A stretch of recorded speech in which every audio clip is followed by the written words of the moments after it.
Então, seguindo a sugestão do ministro Raul Jungmann, o ministro Etchegóin tem a palavra, porque sua pasta é mais antiga que a dele. Embora tenha trocado de nome ao longo do tempo. Vale o Nascimento. Excelentíssimo senhor presidente Fernando Henrique, excelentíssimos senhores ministros, excelentíssimos senhores embaixadores, representantes, senhoras, excelentíssimos senhores oficiais generais, senhoras, senhores, muito bom dia.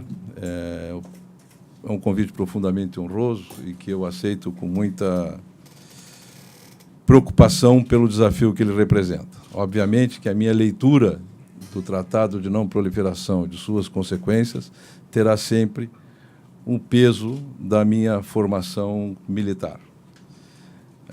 Assim como o presidente Fernando Henrique, da mesma forma que meus avós, apesar de meus avós, meu pai e de mim mesmo, eu sou pacifista. Até porque estaremos entre os primeiros a ser mortos. E ser soldado num país que não valoriza suas forças armadas por muito tempo não é uma coisa fácil. Ou que não tem cuidado e valorizado as suas forças armadas por tanto tempo, não é uma coisa fácil. Me inspiro muito no grande Osório, o grande Marechal Osório, Manuel Luiz Osório, entre suas memórias. Osório era um poeta, um escritor talentoso, poeta. Entre suas memórias tem muitas frases que ficaram pintadas em quartéis, em paredes. A mais famosa delas é que é fácil comandar homens livres, basta mostrar-lhes o caminho do dever. Mas a mais importante e a mais significativa para quem foi um verdadeiro cabo de guerra e dedicou sua vida à luta, ele dizia que o dia mais feliz de minha vida será aquele em que os povos confraternizarem fechando seus arsenais. Então, obviamente, que isso tem significado na formação de um soldado. Há 50 anos do tratado, obviamente nós estamos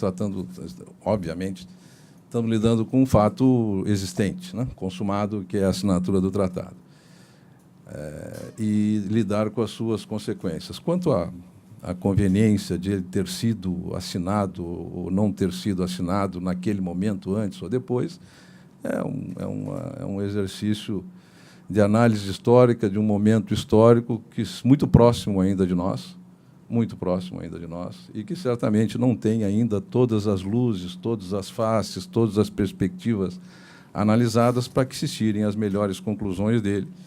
E a história e a evolução do que o país tiver vão nos dizer, em determinado momento, se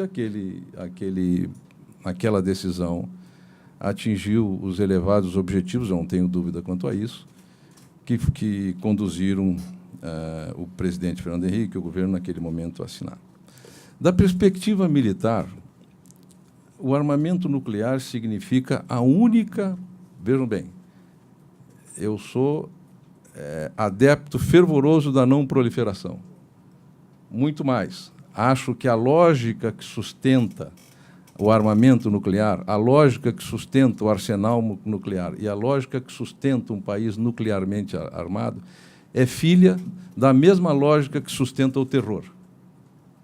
Que, da mesma forma, ele vai produzir danos indiscriminados, da mesma forma, ele submete populações a viverem sobre a ameaça aterrorizante da destruição que pode fazer o armamento nuclear no momento e para o futuro, e não deve ter sido por outra causa que, em determinado momento recente da história da humanidade, se chamava do equilíbrio do terror. Então, acho que os dois são filhos do mesmo casal, a lógica do terror e a lógica do armamento nuclear.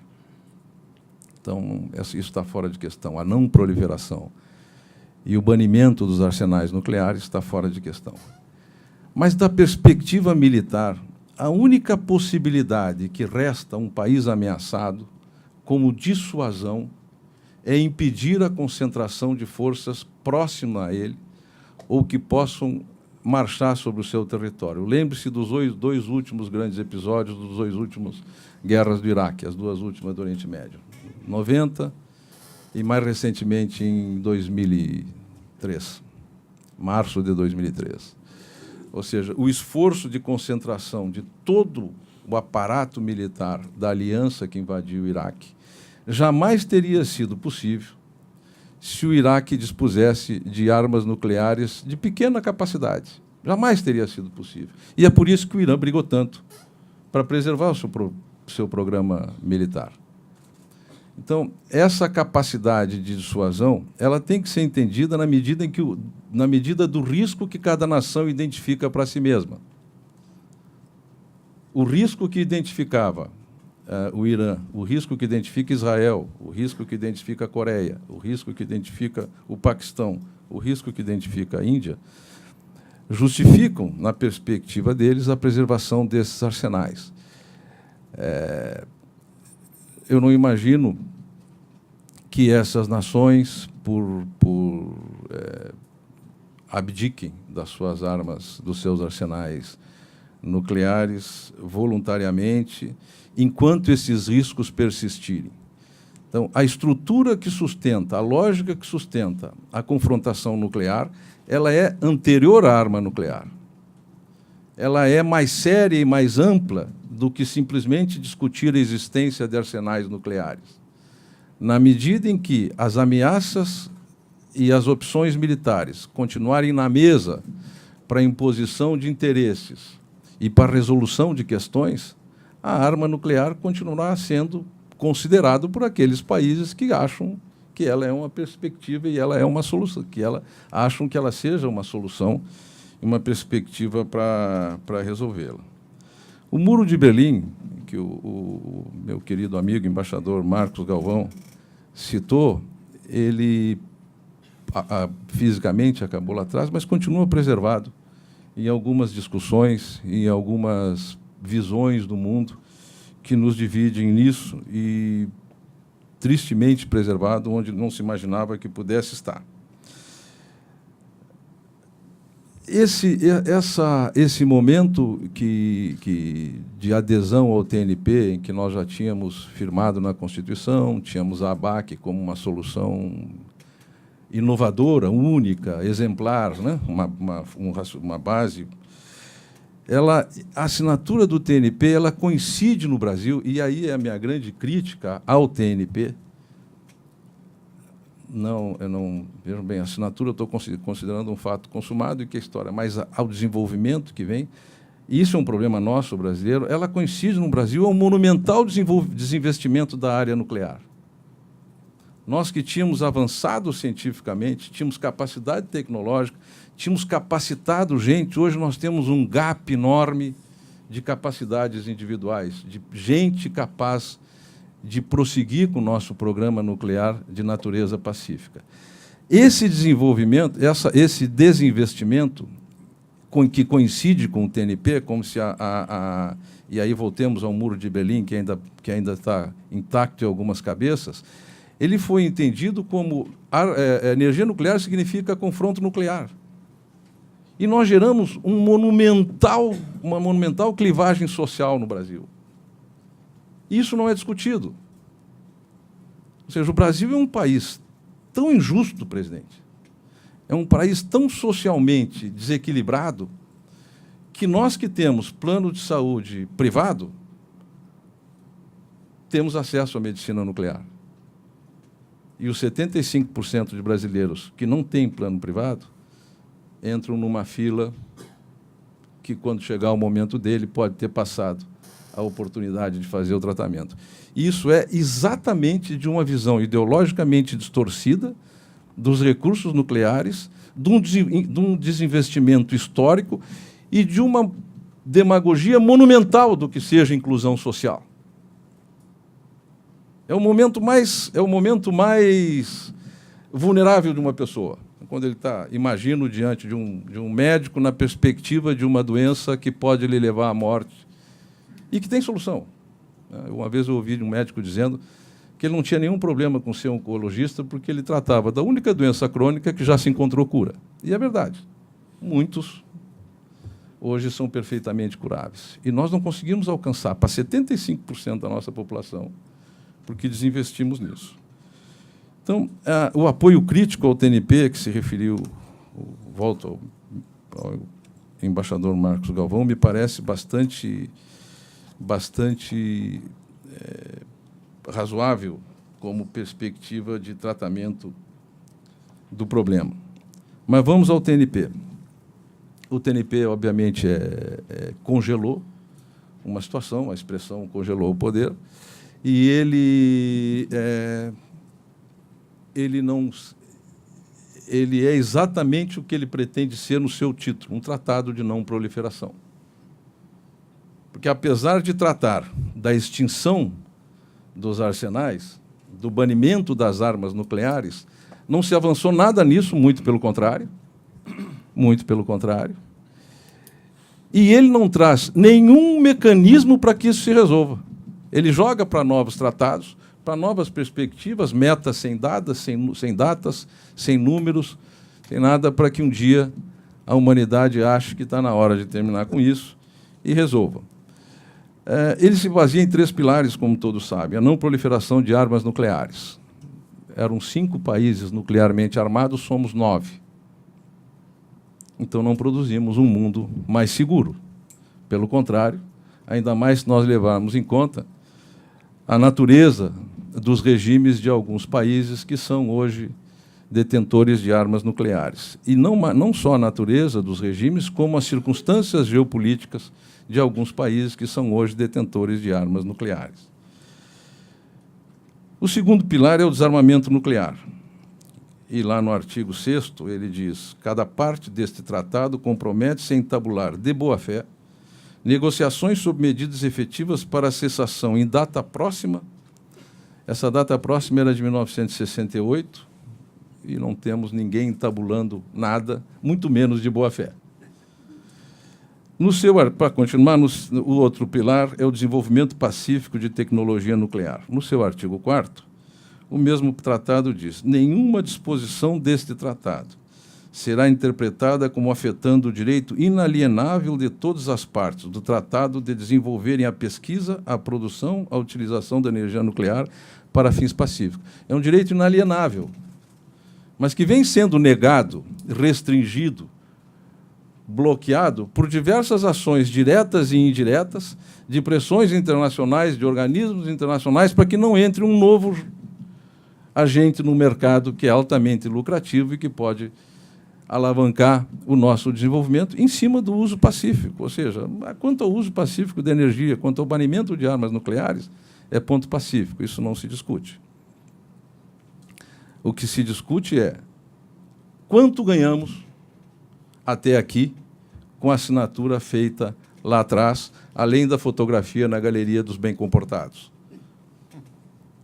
Além disso, ganhamos bloqueio no nosso desenvolvimento, ganhamos internamente desinvestimento pelo viés ideológico criticável, ganhamos mais países nucleares num mundo que, obviamente, se torna muito menos seguro para todos nós e para as gerações que nos sucederem. E cada vez mais pressão, desenvolvemos uma tecnologia, o Centro da Marinha desenvolveu uma tecnologia única no mundo de enriquecimento, que vem sendo, de todas as formas, bloqueada, atrasada, tentada, de alguma forma,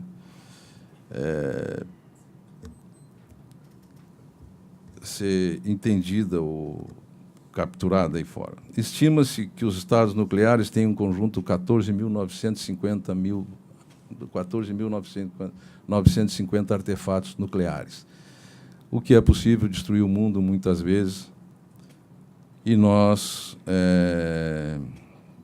estamos entre aqueles que, muito acertadamente, não temos.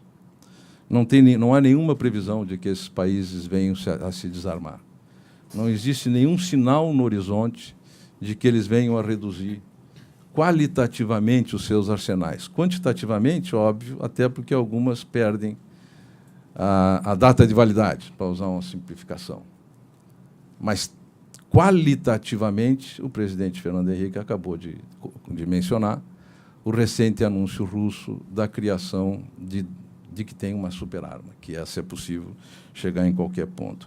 A nova estratégia nuclear dos Estados Unidos, lançada em 2 de fevereiro próximo, agora, desse ano, ela abre a perspectiva de uso de armamento nuclear, inclusive contra estados não nucleares, em determinadas circunstâncias. Estados não nucleares em determinadas circunstâncias somos nós. Estados não nucleares, estamos lá, entre os não nucleares. Determinadas circunstâncias. Quem é o juiz das determinadas circunstâncias? Quem é o árbitro? Quem vai definir o que são determinadas circunstâncias? Em que benefício, em que interesse?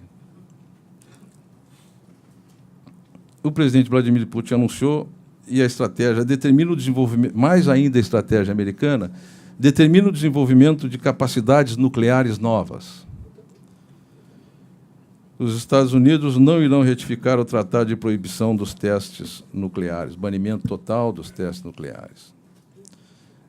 Então, da perspectiva, voltando, da perspectiva militar, a compreensão da corrida armamentista nuclear, por algumas nações novas nesse cenário, vem do risco que elas percebem do emprego militar, da força militar na resolução de questões. Nós podemos discutir a Coreia do Norte, se vem desse risco, de uma percepção distorcida, de um país encapsulado em si mesmo.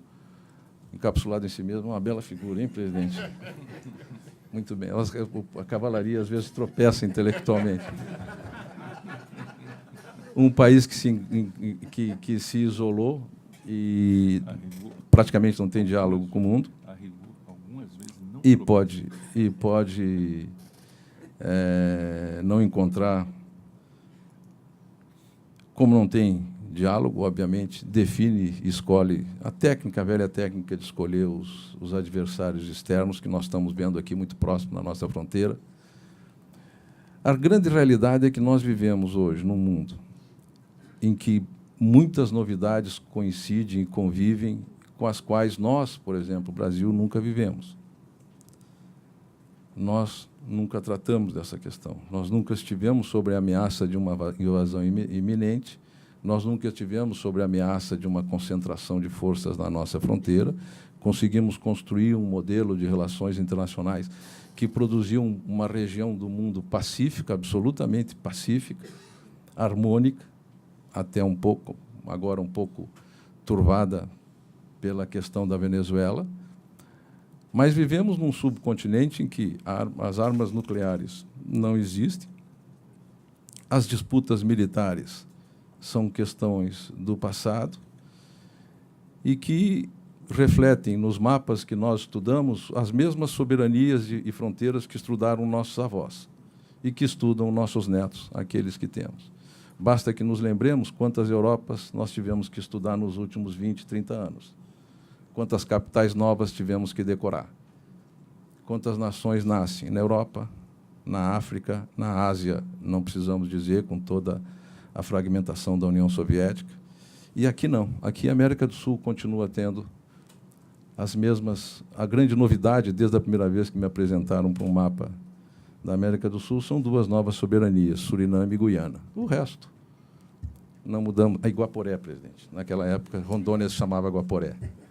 O resto é absolutamente igual. Então, nós conseguimos construir nessa parte desse mundo e mantê-lo livre de armas nucleares e de disputas militares. Achar que isso significa que o discurso da potência da paz se imporá sobre a vontade, sobre os interesses internacionais, é ter a ingenuidade de imaginar que os valores humanos que frequentam, que lubrificam as relações humanas estão presentes nas relações internacionais. É imaginar que solidariedade, lealdade, verdade, amor ao próximo estejam nas relações entre nações e que se sobreponham a interesses. Essa ingenuidade. Nessa ingenuidade, eu acho que não podemos acreditar. Vivemos, coincidentemente, num momento, como eu disse, são muitas coisas coincidentes, vivemos num momento de fragmentação. Conversava há pouco com o presidente Fernando Henrique sobre isso, em que o nosso país se fragmentou em corporações e as corporações se fragmentaram em indivíduos e cada indivíduo busca um fragmentozinho de identidade que possa individualizá-lo, o individualismo, se a palavra existe, que tornam o próximo, que tornam o outro um estorvo, um incômodo, um desconhecido, e se perde aos poucos o generoso sentimento de pertencimento, de solidariedade coletivo. Isso não é só no Brasil, é em muitos lugares, mas aqui particularmente. E o risco que temos aí da perda de um projeto de nação, de um projeto de país soberano e livre. Em cada geração viveu o seu desafio e os seus objetivos na construção estrutural do futuro, ou seja, naquilo que é permanente em relação às gerações que forem nos suceder. Nós temos que nos lembrar que as nossas gerações receberam suficiente autonomia para transformar um país agrícola, no início do século passado, numa das 10 maiores economias do mundo. Nós recebemos suficiente liberdade de ação para fazer isso. Que liberdade de ação nós vamos deixar para as gerações que nos sucederem, em cima dos valores que já definimos aqui, como, por exemplo, o banimento de armas nucleares, a busca da solução pacífica, até porque são preceitos constitucionais, estão fora de questão. Eu acho que, e enveredo por esse lado, porque acho que o momento, presidente, de aproveitarmos uma discussão como essa, para que a sociedade medite sobre os interesses maiores da sociedade e nos faça levantar a cabeça em cima das discussões pouco improdutivas, pobres, baseadas em interesses corporativos, e corporativo aí não tem nenhum caráter pejorativo, negativo, baseado em interesses de grupos, de pequenas corporações, que nos fragmentaram em individualismos, precisa ser levado por alguém. Precisa ser levado por quem tem capacidade de ler e interpretar um texto, e somos poucos no Brasil os que temos capacidade de fazer isso, infelizmente. Precisa ser discutido por quem tem capacidade de formular opinião, de influenciar a opinião pública, para o país seguir adiante. No momento em que nós nos encontramos, ou discutimos o que queremos do nosso país, do ponto de vista de reforçar estruturalmente o país para as gerações que nos seguirem, ou teremos fracassado como geração. Não importa quão bonito tenham sido os atos e quão boas tenham sido as intenções de cada ato feito. Mais do que entender o benefício ao país, consagrado até por outros instrumentos, do banimento de armas nucleares, olhemos para o futuro, olhemos para frente, olhemos para a multidão de desassistidos que não têm acesso aos procedimentos de medicina nuclear, a falta de energia crítica, a preservação do meio ambiente, que é fundamental para a preservação da segurança. Vejam a situação ambiental das encostas do Rio de Janeiro e o quanto ela produz em termos de perturbação da segurança pública, que é um problema hoje do ministro Jungmann. Vejam a devastação da faixa subsaariana da África e quanto ela joga de mão de obra disponível para os movimentos religiosos radicais do chifre da África, do norte da África, pela absoluta falta de perspectiva de educação e uma expectativa de vida curta e a falta de esperança. Então, são questões que têm que ser enfrentadas. A energia nuclear não é uma coisa isolada, sem relação de causa e efeito com mais nada. Mas nós precisamos resgatar o investimento que foi feito, resgatar a capacitação de quadros para que ela possa trazer os benefícios que eu acho que interessam ao país. Esse é o verdadeiro interesse do país. Já atingimos que é não ter armas nucleares, e festejamos esse, sem ter dado os passos obrigatórios, imprescindíveis de caminhar o uso da energia nuclear no desenvolvimento do país, na inclusão social, numa sociedade mais saudável, em que todos tenham efetivamente as mesmas oportunidades. Muito obrigado.